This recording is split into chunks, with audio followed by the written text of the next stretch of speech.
this thing. It is a monster. Do we have a clear understanding of why the woolly mammoth went completely extinct? No, we really don't.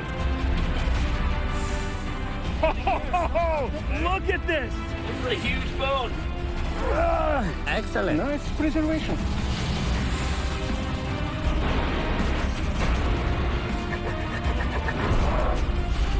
The whole wall is literally just disintegrating. Josh, look out! It's collapsing! Holy...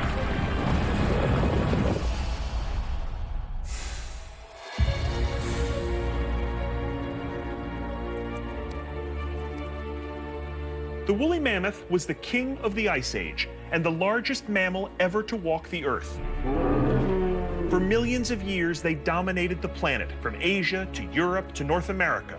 But then about 10,000 years ago, something went wrong, and mammoths rapidly went extinct. Now, scientists across the globe are investigating to determine why the mammoth vanished and what their fate might mean for our own future. In Canada, gold miners are finding mammoth bones trapped in ancient ice, and scientists are using these remains to decipher Earth's ancient environment. And half a world away, Korean geneticists have a radical idea: to study the mammoth firsthand by bringing it back to life.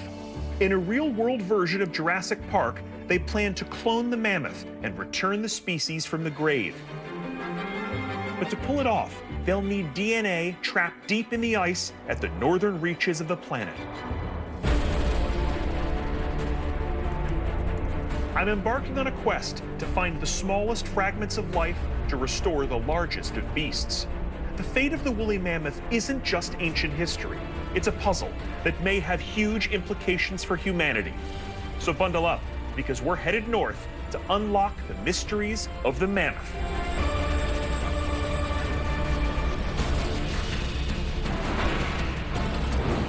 My name is Josh Gates. Look at that! With a degree in archaeology and a passion for exploration, I have a tendency to end up in some very strange situations. This is horrible. This is officially horrible. My travels have taken me to the ends of the earth as I investigate the greatest legends in history. We're good to fly. Let's go. This is Expedition Unknown. My expedition begins on the other side of North America, in the small Canadian city of Whitehorse.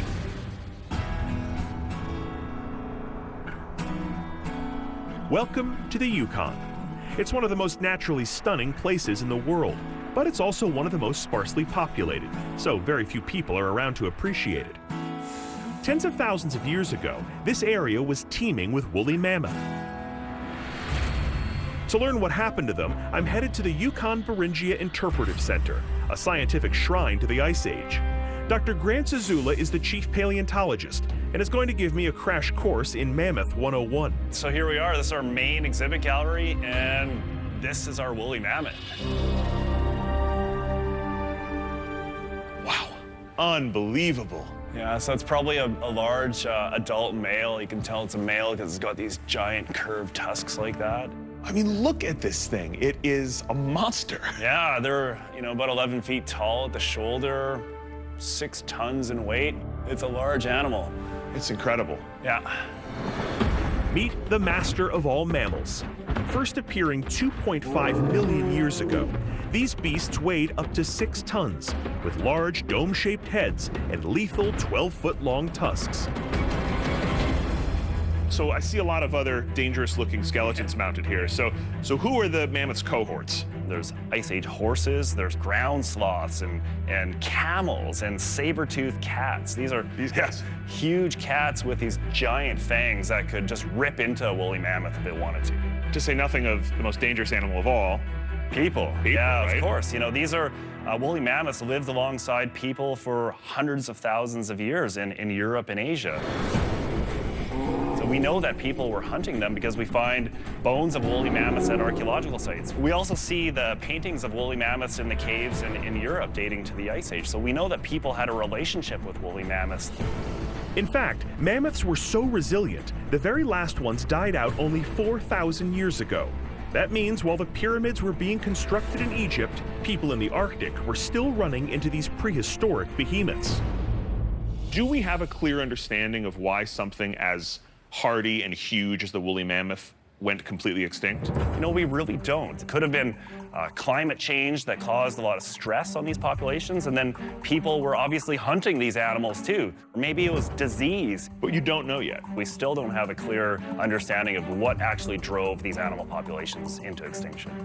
The Beringia Center's impressive collection of mammoth bones comes mostly from one surprising source, a gold mine north of Whitehorse that turns up priceless remains along with their precious metals. Grant invites me on his next expedition. In a Yukon minute, we're off to Dawson City, home of the Great Klondike Gold Rush of 1896. This is no milk run. It's 350 miles through some of the least populated land on Earth. 5 hours later, the endless forests give way to signs of civilization.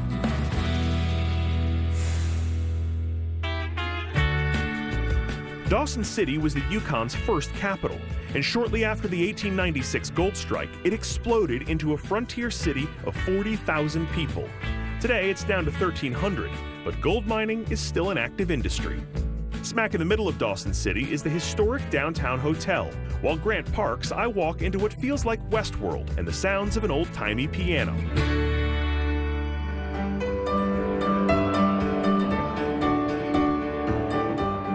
Nearby is an old-timey person who keeps a watchful eye over the saloon. How are you? I'm Josh. I'm Captain Terry Lee. Captain Terry, how are you? I'm fine. What am I getting myself into here? You're about to enter into the Sourtoe Cocktail Club. What is a Sourtoe cocktail? Sourtoe Cocktail is a human amputated toe that is completely necrotic. It's an actual human toe? Human toe. Where did this toe come from? Somebody's foot. Well, ask a stupid question. That's a human toe. That's officially a human toe. Okay. The Sourtoe cocktail is a tradition that's been going on here for more than 40 years.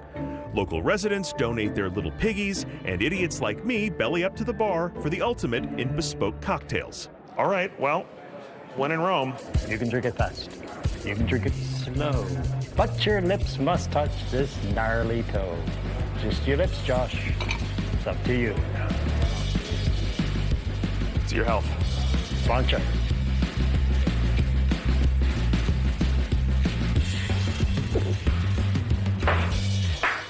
So, there it is. Oh my God. Welcome to the club, sir. This has been one of the weirdest experiences of my life, but an honor. Thank you. Before I end up with athlete's tongue, I'm back on the Mammoth Trail. A few miles outside of town, we drive into gold country, and we begin to see evidence of a massive mining operation. Grant and his team have been contacted by the owners, who have reportedly discovered ancient animal bones during their excavations.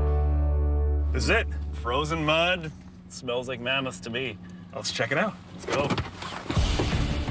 We grab some tools and bags for specimen collection and meet up with Grant's colleague, paleontologist Dick Mold, who's already gotten the party started here. Hey, look at you already at work. There are bones all around the place, look. Yeah. A tibia of a horse, Beautiful. a nice mandible of a steppe bison. Yeah. Oh, But no. this is a mandible, a lower jaw of a wild horse. And all the teeth in. Yeah, it's so many bones around and it's all over the place. These bones are up to 10,000 years old. So how did they end up laying on the ground? The answer has to do with the terrifying cliff that's slowly collapsing behind us. You can start to feel the cold of the permafrost. You really can. Actually, the temperature's dropping as you get close to the wall. So underneath all this stinky mud is just solid ice. What ice? It's frozen. And look at that too. Right there, you can see it more clearly. That's ice. This is all ice that's 25 or 30,000 years old from the Ice Age.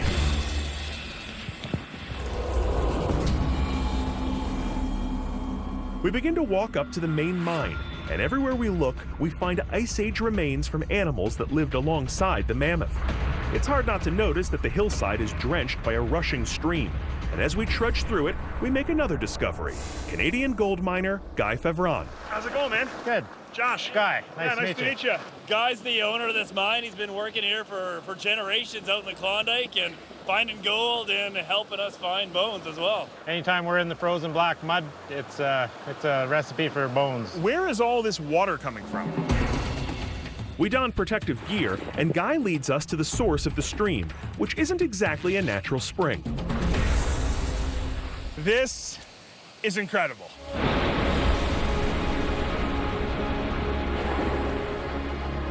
This is called placer mining. High-pressure water cannons called monitors are used to blast the permafrost in search of gold. In the process, they free prehistoric remains from their icy tombs. Do you just let it go, or do you aim this thing? What do you do with it? We can steer it around. If we got an operator for it, they'll sit there and they'll cut the gravel, which is actually just sinking the gravel down. So this thing can do some serious damage. It can, yeah. Can I run it? Yeah, you betcha. You're making a huge mistake here. I love this. Right about now, you might notice the dumb grin that I can't wipe off my face. Suck it, permafrost! This baby is the ultimate super soaker, powerful enough to bore straight into the permafrost, not to mention launch a person clear across the valley. Hey Josh, we're gonna go over here and have a look for some bones, so make sure you keep this thing over here so you don't mow us down, okay? I make no promises, Grant. Okay. I'll work on this side. While I break apart the rock and ice ahead of us, Grant and Dick investigate to see if my blasting turns anything up. Hey Josh! You got something?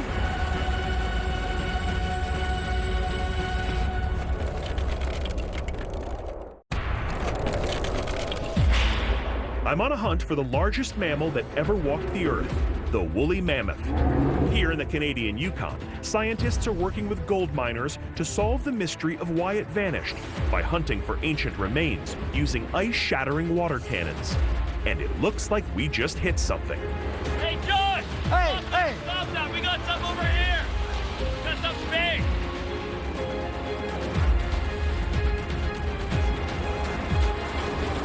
Holy! Yeah, we got something big. Oh my God! Ready? Take that in. Oh, wow. The beast, eh? Look at this! This is mammoth, yeah? Oh, 100%. Yes, Look how wonderful preserved. What bone is this? that's the ulna. Yeah, it's The a ulna. lower arm. There must be more of that because that's so well preserved. You can't imagine it just kind of popping out of the ground by Let me itself. clean it in the water. Yeah. So let's keep on looking around as Dick's cleaning that off. Let's see if we find anything more. The thing that's tricky though is like that bone could have been here, it could have been up there. A cannon moves so much stuff that it's like who knows where it came from. Yeah, let's... Hey, Oh, another one! Holy! this is a huge bone. The mammoth bone is still deeply embedded in the frozen mud, and it takes two of us with all our strength to pull it out. Okay, what bone is this? Well, I think it's a humorous of a woolly mammoth, right? Grant, there's nothing funny about it. Yeah. Humorous joke, huh? I mean, it's a required joke. This is Okay. the upper arm bone, yes. Upper arm bone. Do you Yeah. think these are from the same animal? Maybe they will fit to each other. To determine if our two finds came from the same mammoth, there's some assembly required. Here we go. Coming in. Ow. Look at that! It locks right in. Oh, yeah, this one individual, for sure. This is from the same animal. Yeah, it has to be. Look, they're so well preserved. They're found 20 feet from one another at the same site. Congratulations. Oh my God, that's so cool. You are a mammoth hunter. Thank you. There's obviously a lot of controversy about what happened to these animals. What do you think did them in? Well, there are different hypotheses. We have the over-ill, that viruses came in and the mammoths passed away. We have the hypothesis of the overkill, that humans were overhunting these animals. But I think it's the overchill. It's the dramatic change of climate at the end of the Pleistocene. Remains like this are showing that at the end of the Ice Age, temperatures dropped, freezing grasslands and water supplies for the mammoth. Then, temperatures swung the other way and rapidly warmed.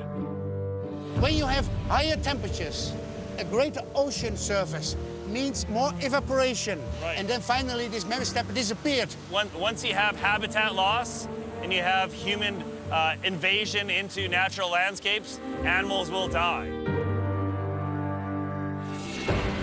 I'm elated at our discovery, but there is a sad irony here. The mammoth, which Grant and Dick believe may have been a victim of climate change, is being unearthed by our own deliberate erosion of the landscape. And we would be wise to remember that once a species dies out, it's gone forever. Or is it? It turns out that another brazen group of scientists believe it may be possible to rewind the hands of time. So I'm jetting across the Pacific to a place that hopes to resurrect the woolly mammoth. Seoul, South Korea. Welcome to Seoul. This is a place of awesome contradictions. It's a city of temples and spaceships. For hundreds of years, Seoul has also been a seat of power, a place of politics and art, of cuisine and cultures. Today, it's all of those things and more. It's the past, the present, and the future, all rolled into one. Here, the future isn't just happening now, it happened yesterday, and they're already on to something new. Seoul's high-tech computing scene is revolutionizing everything from buying a new car to picking out the perfect shade of makeup. Even the food looks like something out of science fiction, including ice cream cones that require special training to handle. Thank you. Thank you. That should be enough. Keep it straight. Keep it straight. Yeah, that's the small. I would have bought a large, but my crew wasn't big enough. You want some? Son of a... But forget the ice cream. The most futuristic advancements here in Seoul are happening in a nondescript compound at the edge of the city. This is SOAM Biotech Laboratory, where I'm meeting cell biologist Jay Wong. Jay. Josh. Hey, nice to meet you. It's a pleasure. SOAM has made headlines as one of the world leaders in animal cloning, with aspirations to revive the woolly mammoth. Is this science fiction? Is this something that's possible? Well, I don't think it's fiction anymore, considering we've cloned hundreds of animals here thus far. And we're trying to apply that knowledge and bring it back to woolly mammoth. I'd love to see what you guys are up to. Yes, please, follow me. I'm going to show you course. around the lab. Getting a peek into SOAM's facilities is rare, and I'm not exactly sure what to expect. So, welcome to our dog quarantine room. Wow, look at this place. These are where puppies that are waiting quarantine are kept. So these are all clone dogs. Yes, they are. Yeah.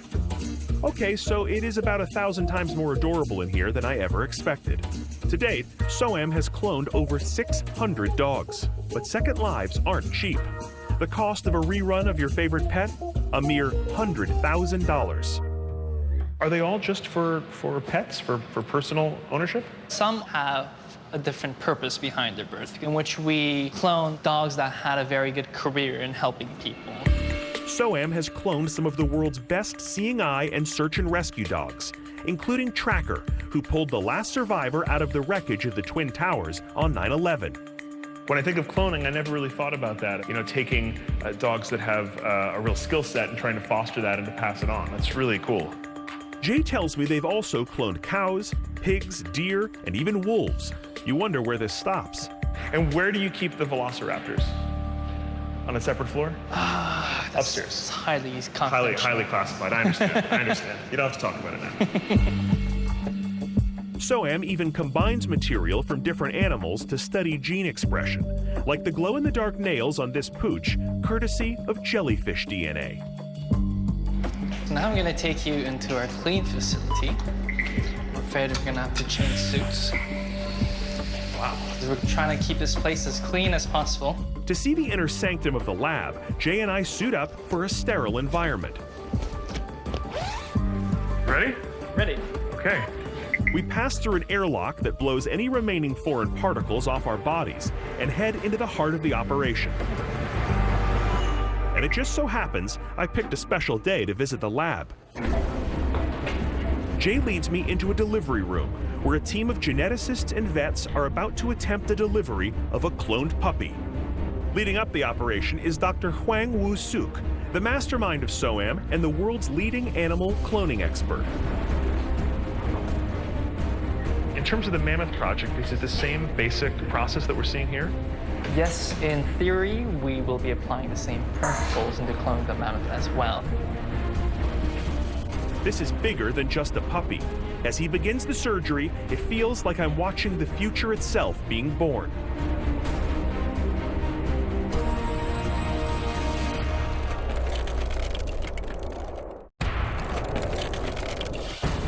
I'm in South Korea at Soam Biotech, one of the world leaders in the controversial technology of cloning. Wow. After a sterilization process that would impress Howard Hughes, cell biologist Jay Wong grants me exclusive access to witness the birth of a cloned dog.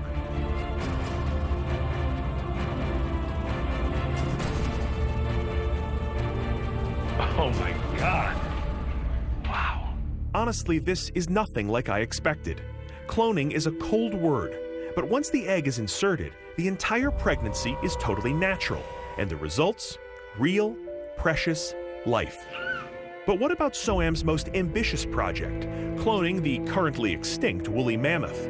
Some people might ask the question, why? Why clone a mammoth? You know, this is an animal that went extinct. Why try to revive it? If the mammoth can walk the earth one more time, then we'd be able to learn so much about the mammoth and its ecology than being in the fossil form. Sure. It sounds like a long shot, but anything seems possible when you hold a newborn clone in your hands. Cloning. Look at that.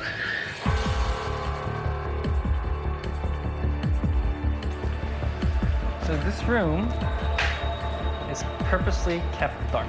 And you can see all these microscopes around here, and these are the micromanipulators. These manipulators are how DNA is extracted from the cell of a creature to be cloned, and then injected into a waiting egg. In the case of the mammoth, it would be slipped into the egg of a modern elephant. Those live mammoth cells are the key to making this whole thing work. And to find them, they're using remains found trapped in the ice. Jay takes me to our final stop, the company's mammoth cloning project. What you're seeing in front of you is a mammoth tissue. This is mammoth tissue. It is. Wow, that's astounding. This is Miss Park. Hello, Miss Park. You can call me Kelly. Hi, Kelly. She's Sensei Kelly for the day, and today she's going to teach you how to culture mammoth cells. Kelly and I get to work preparing the tissue samples for DNA extraction. First, the tissue is given a bath to remove any large impurities. Then we cut the tissue into finely ground mammoth burger. Pretty wild feeling to be cutting away here at meat that's 10 or 20,000 years old. It's really incredible. The meat is then saturated in enzymes that break down the cells to free the DNA inside. To the incubator. To aid the process, samples are gently heated. Nice work. But here's the rub. No complete strand of mammoth DNA has ever been salvaged. That's because, unlike the live cells used to clone the puppy, every mammoth cell discovered turns out to be damaged or degraded. In the case of mammoth, we're going to have to work with frozen tissue. Right. And it's very hard to clone using frozen tissues. A single live cell with a complete DNA strand is the key to unlocking the mammoth's genetic code and bringing it back to life. So with a mammoth, you're really looking for that complete DNA. Yes, that's one of the reasons why we embark on expeditions, so we can find that one cell that can be served as the raw material for the mammoth cloning. Soam currently has scientists on the ground scouring for viable mammoth DNA, and they've arranged for me to join their latest mission. And those expeditions are primarily headed where? Siberia. I'm nodding on the outside, but inside I'm remembering that I didn't pack any long underwear. I leave the lab and board a flight that carries me 1,700 miles north to the very edge of human existence. Siberia.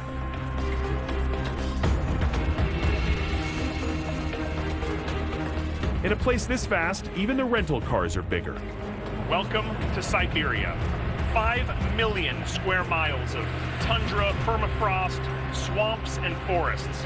Collectively, it takes up almost all of northern Asia and represents about 10% of all the land on planet Earth. In other words, it's enormous. My Soviet-era monster truck could probably drive through anything, but I do hit the brakes for some local traffic.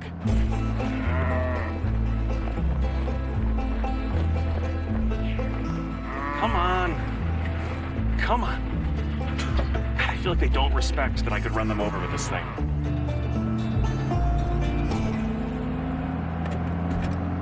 First stop on our Siberian quest is the largest town in these parts, Yakutsk, home to the SUAM Laboratories' sister facility. Yakutsk is famously known as the coldest city on Earth. In the winter, temperatures can drop to 40 degrees below zero. Fortunately, it's summer, so I can walk outside without dropping dead. My first stop is the Yakutsk Outdoor Market, where I rendezvous with two scientists looking to find viable mammoth DNA, paleontologists Alexei Tikhonov and Semyon Grigoriev. Alexei, Yeah. nice to meet you. Josh. Hi. Hello, my name is Semyon. Hi, Semyon. Nice to meet you. Thank you. Happy to see you too. You are welcome to Siberia. Thank you very much. So what's the plan? The plan to organize an expedition to Batagai. What's Batagai? Batagai is a settlement.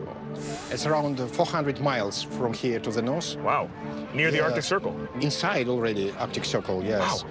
We have visited this place looking for the remains of Pleistocene animals and first of all of woolly mammoths, because the preservation of the material can be excellent. So a good chance of finding something. Yes, it's a good chance. All right, so where do we start? We start from here, from market. Okay. We can buy good things from here. Batagai is off more than the beaten path. It's off the grid. We'll have to bring everything we need to survive, which means we have to shop while the shopping is good. Proper headgear is, of course, a must, I'm trying to blend in. as well as the latest in Russian stealth technology. Can you even see me right now, Brian? Hey, has anybody seen Josh? I heard him just a second ago.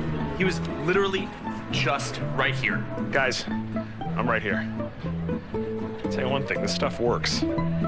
Some of the items on Alexei's wish list are a bit worrying. Is this necessary? Do I really need this? Yes, you really need this. Where are we going? Now that Team Pleistocene is fully outfitted for the journey ahead, we're ready for our flight into northern Siberia, the heart of mammoth country. Okay, what's our bag count? 33. For being one of the most northerly cities in the world, the Yakutsk airport is surprisingly modern. I wish I could say the same about our airplane. Oh boy.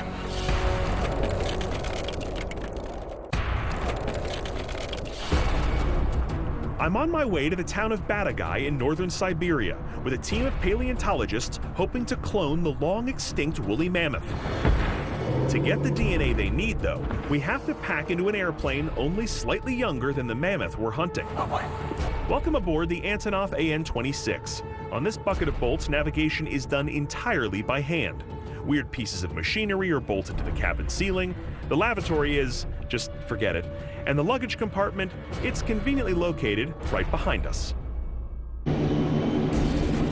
After a few dozen Hail Marys and some other stuff I learned in Hebrew and Arabic for good measure, the engines roar to life and we take off. We're up.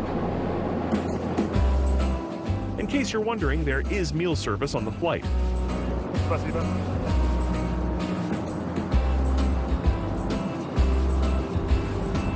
I mean, at least she's not handing out parachutes. As we fly north, it's impossible not to be struck by what we're flying over. It's just pure wilderness. Forests and swamps and lakes and no roads, no cities, no people. But underneath all of this down here are millions of tons of permafrost. And somewhere in all of that ancient ice, there are remains of mammoths and just maybe one intact strand of DNA that could bring them back to life. We fly a harrowing 400 miles closer to the North Pole and begin our descent into one of the more remote towns on Earth.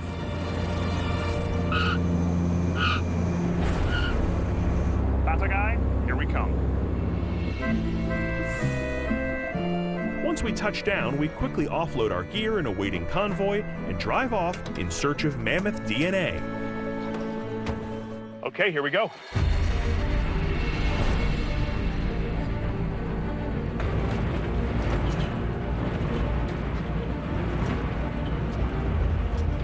Okay, So, Alexei, where are we headed? We are going to a very interesting place. We call this place Batagai Crater. It's a very important crater for permafrost study. Great. We drive across an eerie landscape that feels unlike anywhere I've ever seen.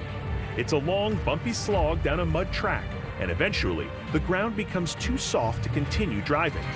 Okay, here we are. We're here. Yeah. Great. Okay, let's do it. We'll walk from here, so we unload our gear and prepare for a long hike through melting permafrost.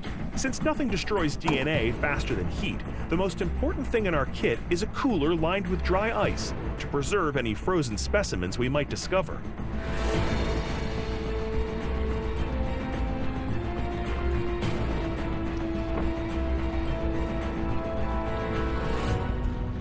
So, what do we have living up here, Alexei? Some local people, they has some stories about Chuchuna. Chuchuna. Yeah. Chuchuna is what? It's like Bigfoot? Yeah, the females were very dangerous for big guys like you. They're looking for mates, yeah? Yes, they're looking to breed with somebody. All right, I'll take that under Sure. advisement. Bunch of horny Bigfoots up here.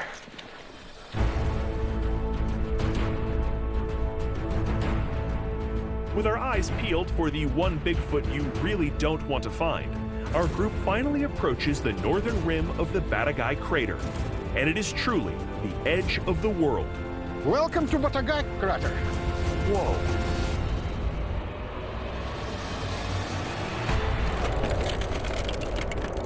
Want even more Expedition Unknown? Then head over to travelchannel.com for exclusive photos, never before aired footage, and more.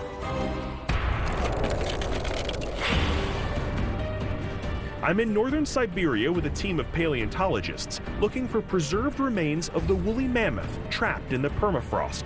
And they've just led me to a place that leaves me speechless. Welcome to Batagai Crater. Whoa. Look at that. That is insane. The crater is unlike anything I have ever seen. A postcard from another planet. If you saw it in a James Cameron movie, you'd think it was a digital effect. But it's actually stunningly real. Nearly a mile long and up to 350 feet deep. And what's really incredible, it didn't form naturally. How did this get here? It's interesting, 45 years ago, it was just this surface, It was like this. like this. But guys decided to excavate some rocks, some material to make a road. And they remove trees, they remove moss covering, everything. And when the ice was exposed on the surface, the sun started to melt, So it just started to eat away? start to eat, and after 45 years, we have this. And it isn't done growing. This mile-wide megaslump, as geologists call it, widens about 60 feet every year as its walls melt away, collapse, and reveal ancient bones. So up here, this is present day. At the bottom of the wall, what year is it? It's approximately 300,000 years ago. It's like Place. slicing through time. It's slicing for 300,000 years. Incredible. So now that I see it, I understand it. You've got hundreds of thousands of years of ice exposed here, and that ice is filled with samples. How do you find those samples? How do you get at those preserved remains? We have to look. Since the walls of the crater are unstable, we decide to send up our drone to scout ahead for possible remains.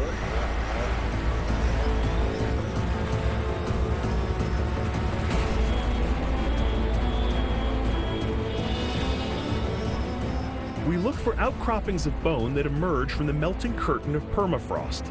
It isn't as simple as it sounds. So, Alexei, where is the best place to search for the bones? Most interesting for us, the lower part of walls between the ice and already melted sediments. Because stuff's falling down there? Fall down, see. and of course, it's the most recent finds. The drone sweeps up and down the crater as we stay riveted to the screen. It's tough because there's so many trees down there that look like bones. Yes, sometimes it's quite difficult. This is all wood, yeah? Yes, all wood which fall down from the slope. What's that? Is that wood? Eventually, our patience pays off. No, this is a bone. That's a bone? Yeah, There, mammoth yeah? bone. This is it, a mammoth bone. Tens of thousands of years old, and ours for the taking, if we can get it. Okay, we got a bone. We got a bone. Okay, all right, good. Danny, let's mark that. Let's look around here, see if anything else fell out with it. After tagging the coordinates of the bone on GPS, we keep the drone flying. It's covering more ground in a few minutes than we could in a full day. God, there's so much debris down there, it's tough. This is scapula of mammoth. A shoulder plate. Okay, bone number 2, look at that. Okay, we've got 2 pieces. We start with that, yeah? Okay, we should go to this place and look. For sure. Got it? Okay. Nice work, everybody. Let's go find a mammoth. The drone is down. Now it's our turn to explore. We gear up not for a hike, but for a climb. Because the walls are literally solid ice, we have to use crampons so that we can stick to them. So what's the plan, Alexei? You will go first And why am I going first again? because we need to check the equipment, and you are the heaviest guy among us. Russians. While I'm all for a good joke, it's hard to laugh right now. The rim of the crater grows wider every day, and Alexei is using me to make sure that it and our gear will hold up. God, look at that, it's just pure ice. Super dangerous looking. The whole wall is literally just disintegrating.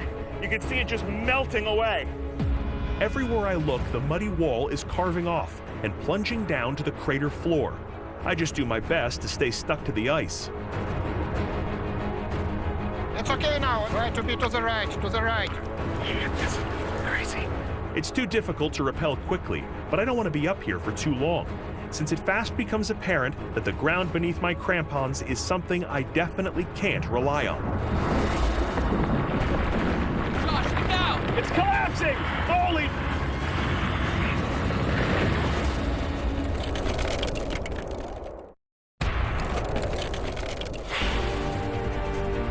I'm rappelling down the side of a massive crater in northern Siberia on the hunt for mammoth DNA, and the rim suddenly collapses. Josh, look out! It's collapsing! Holy!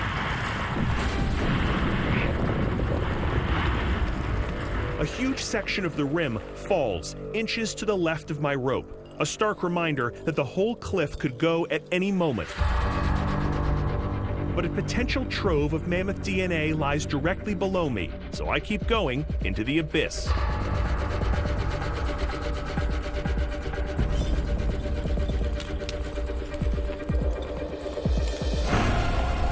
Finally, I touch down on the ledge midway down the crater, where we spotted the first mammoth bone with our drone.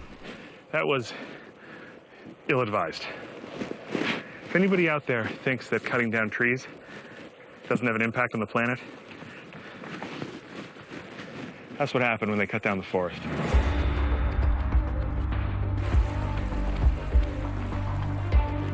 Okay, Josh. Cooler is going down now. We lower the cooler from the top to receive our mammoth samples. To preserve the DNA, anything we find needs to be immediately put on ice. Keep coming. Okay. A little more. Good. Once our gear is down, we can begin our search. It should be close. It's somewhere on this part. Yeah. Just standing up is a balancing act. One false step and we'll plunge another 100 feet into 300,000-year-old permafrost, becoming specimens ourselves. Look on it. It's a bone. That's it, yeah? It's great. What beautiful find. It's a mammoth bone, all right, from an adult's leg. Wow. Oh, it's Excellent. nice preservation from this side. Look at that. Male. Male, yeah. Yeah, exactly. Adult one, adult. It's freezing cold. Yeah, because you see the surface pale. Yeah. It's yellowish, but should be well preserved in such places where there is no damages. We can cut A and little bit, yeah. Good bone for DNA analysis. Okay, so let's get a sample out of it, yeah? Unlike the bones I found in Canada, this is still ice cold and therefore more probable to carry viable DNA. please Me? take some. Yeah. Sure. Okay, here we go. Any live cell is likely going to be deep inside the bone in the marrow. Mammoth bone is dense enough, but after being frozen for 10,000 years, it's like cutting into concrete.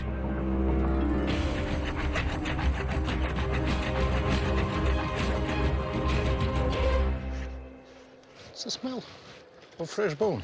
It's the smell of fresh bone. Yeah, sure. I love the smell of fresh bone in the morning. The saw isn't getting us in there fast enough, so we break out a slightly more direct tool. Will this bone buried in the ice for 200,000 years tell us how to resurrect the woolly mammoth? Look at this! Oh my God. That's unbelievable. There's more expedition to come. We're more than 100 miles above the Arctic Circle and continuing farther north. A dangerous mission takes me deep into Siberia. What's going on? I think we broke down. It just basically jeopardizes the whole mission at this point. And I find myself in a lawless wilderness. Let's see if they let us go forward. In an Ice Age graveyard ruled by the black market. Oh my God! This could be where my adventure ends. This ceiling's gonna come down on us. Or will we succeed in finding enough DNA to clone the woolly mammoth? Look at this thing! Yeah! Intact!